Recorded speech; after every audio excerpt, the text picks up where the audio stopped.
Hey guys, today we're going to be discussing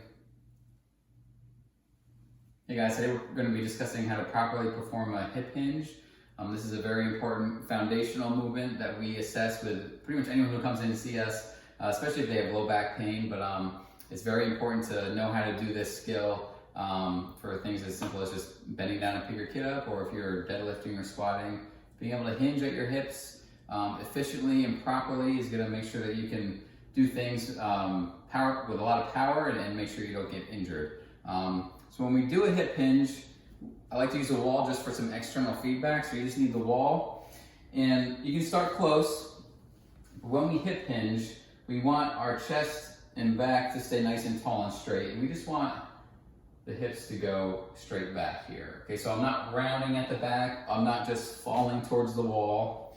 I'm active throughout this entire motion, and I'm just hinging right at my hips, okay? I feel like my weight is pretty much in the ball of my feet, but as I shift here, it's going more towards my heels, which is what you normally see.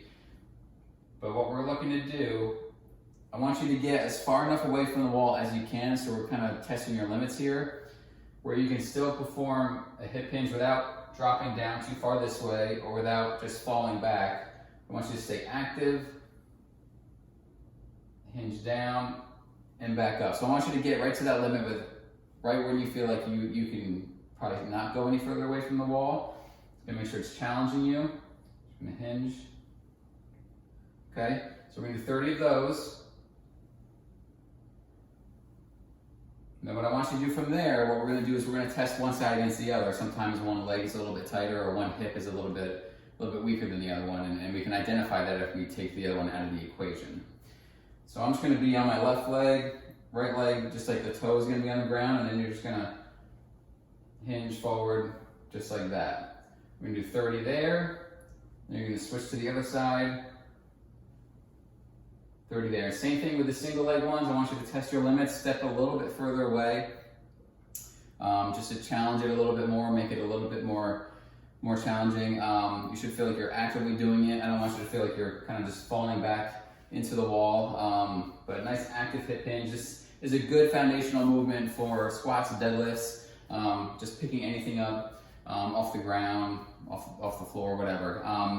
So we've done that part. Now what we want to work on is some kind of exercise to activate the hips. I like to do this especially single leg, so just standing on one leg. So we're going to do an exercise called airplanes.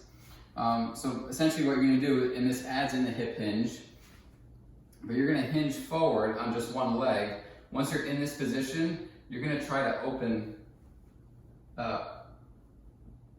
And you're going to hold that for about 5 seconds, and then back down. And you're going to open up and back down, okay? And you should feel muscles working on that stance hip, okay? So we got the hip hinge, so now we're looking to activate the muscles while we're in that hip hinge position. That makes it a lot easier for us to be able to perform it, repeat it, be consistent with it time and time again. So we're gonna do 30 hip hinges, but each variation, so 90 total. And I want you to try to accumulate 1 minute per side for airplanes. So give that a try. We'll see you tomorrow.